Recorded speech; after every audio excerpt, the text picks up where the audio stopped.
Oi, Eni, você vai ficar aí? Vai participar do vídeo? Então tá. Quer vir também, Batman? Não? Então tá bom. Oi, gente, tudo bem com vocês?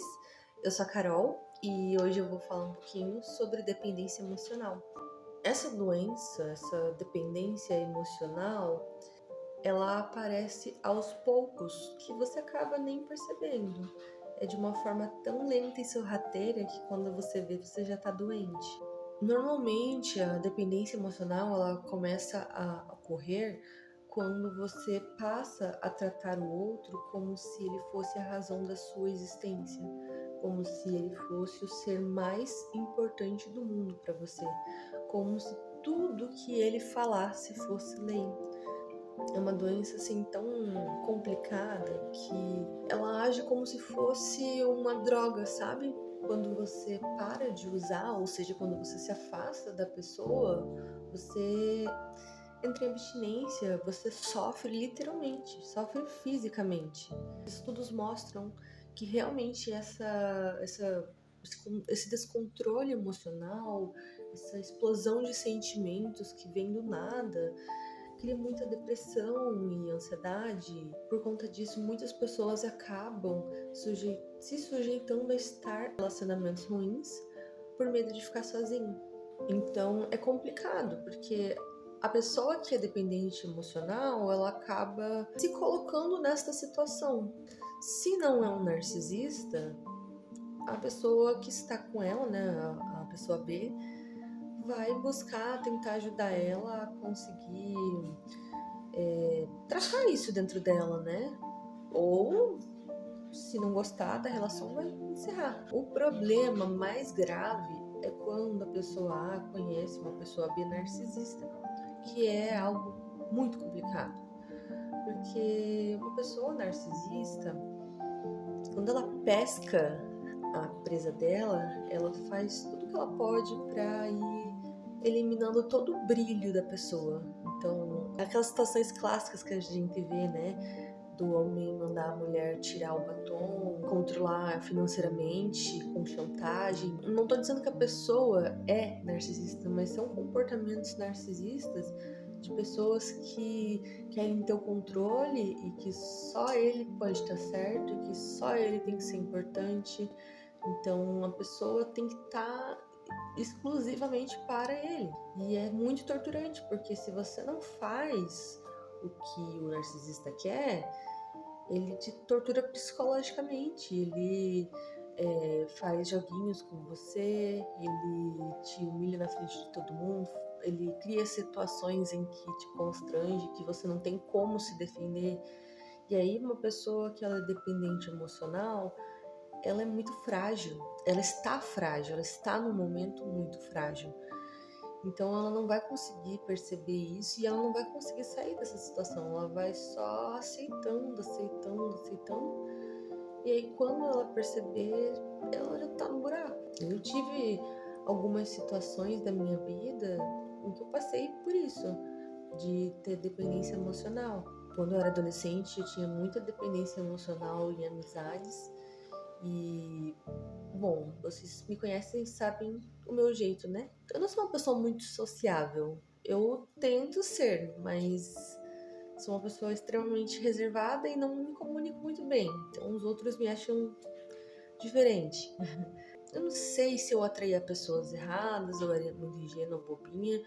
Eu só sei que, assim, eu acabava caindo numa amizade em que a outra pessoa não estava dando a mínima pra mim e eu não enxergava isso. E por mais que a pessoa me trocasse pela outra, falasse assim que quando a outra estiver aqui a gente não pode ser amiga, tá bom? E eu, tá bom. Eu sabia que isso estava doendo muito, mas mesmo assim eu aceitava, porque pra mim a dependência emocional era tão grande que eu preferia não poder estar com a pessoa na frente de todo mundo do que nunca mais falar com a pessoa. Tive outras amizades que eu coloquei muito no pedestal, só dava ouvido ao que a pessoa falava, como se essa pessoa fosse a pessoa mais certa do mundo.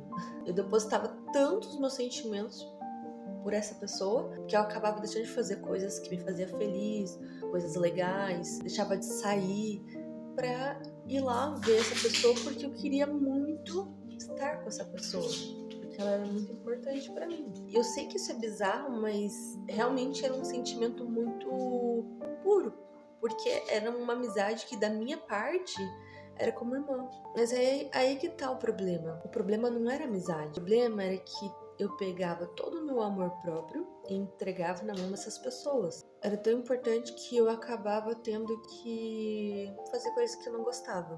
Já teve casos em que eu tinha que conviver com uma pessoa que eu não gostava para estar com a pessoa que eu gostava. Me forçava a estar com ela por causa da minha amizade. Culpa minha. Eu não queria me desfazer dessa amizade, né? Na verdade, tudo que eu fiz toda a minha vida foi tentar não desfazer as amizades, foi tentar segurar o máximo dos relacionamentos, mas na maioria das vezes o que eu tinha pela pessoa era a dependência emocional, era só o fato de eu não querer ficar sozinha. Agora a N que é carinho. Ela passou o dia inteiro me pentelhando e me estressando, agora a N que é carinho. Só Jesus na causa, né, N? Você vai ver. Vou falar pra Mariazinha aí te pegar pra você brincar lá no astral. Berro, porque a Anne começou a brincar e não parou mais. Quando eu vi, eu não conseguia parar de brincar com ela. Vou fazer o último rapé que a Vanessa me deixou, então.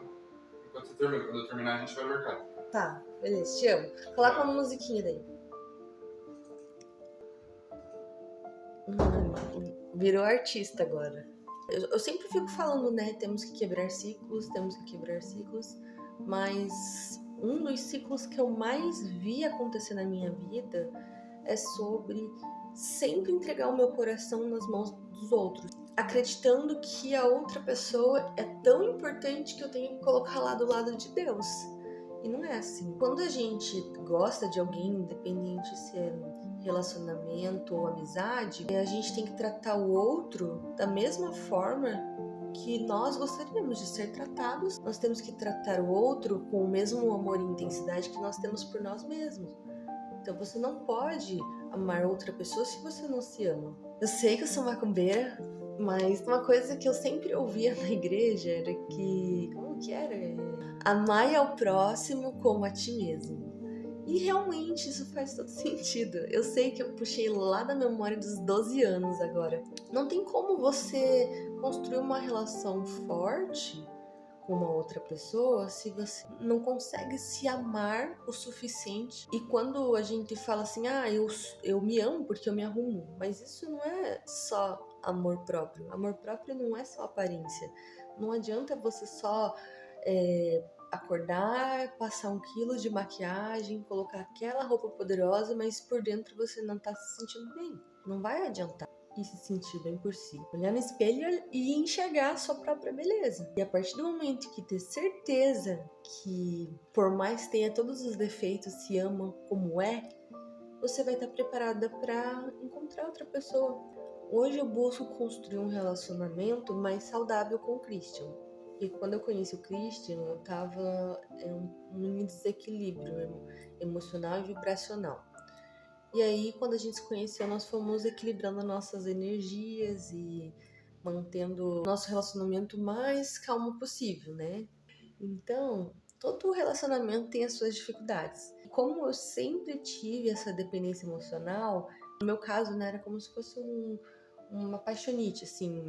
Eu conhecia a pessoa e aí eu descobria algumas coisas em comum, ficava extremamente apaixonada, como se a pessoa fosse um deus, como se a pessoa fosse acima de qualquer outra. Prejudicava muito a minha autoestima, porque eu nunca sentia que eu estava boa o suficiente para o outro. Eu sempre me sentia inferior.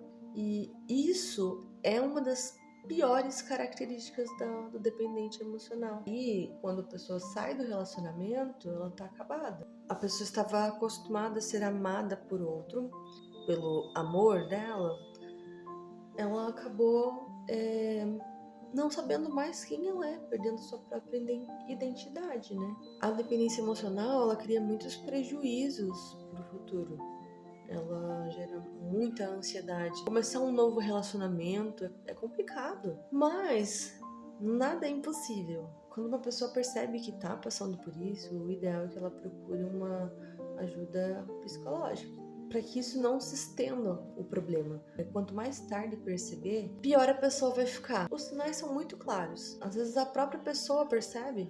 Você que decidiu a partir de hoje seguir por esse caminho de não viver mais esse relacionamento em uma dependência emocional, passe a estabelecer limites nos relacionamentos. Normalmente, no relacionamento tem sempre uma pessoa um pouquinho mais afastada e outra que é um pouquinho mais grudenta. Dependendo do grau de aproximação, pode se tornar muito tóxico. Que daí a pessoa quer ficar 24 horas com você e você tem que ter a sua vida e vice-versa. Ambos têm que ter a vida um do outro. Então, se você conhece alguém que está passando por isso, ou você, está passando por isso, ou sei lá, se em algum momento da sua vida você passar por isso, procure um psicólogo e converse sobre o assunto. Não tenha medo nem vergonha. As pessoas tratam ao profissional, psicólogo, como se ele fosse um médico para louco. Mas, na verdade, o psicólogo é um médico para todo mundo. Todo mundo deveria fazer tratamento terapêutico. Imagina quantas pessoas nesse mundo que tem algum tipo de trauma e não é tratado porque tem preconceito contra a profissão. Porque não entende a importância da profissão. Tem gente que não tem um amigo, não tem ninguém para conversar e tem o preconceito com o psicólogo, que é a pessoa responsável, que estudou para isso, que é profissional, para ir lá e desabafar. Oi. Hoje é o dia. Mas é isso, gente. Eu vou encerrar o vídeo agora, porque a Anne começou a latir e ela não vai me deixar em paz. Se vocês ficarem com alguma dúvida, comentem aqui embaixo. Se quiserem a parte 2, comentem aqui embaixo.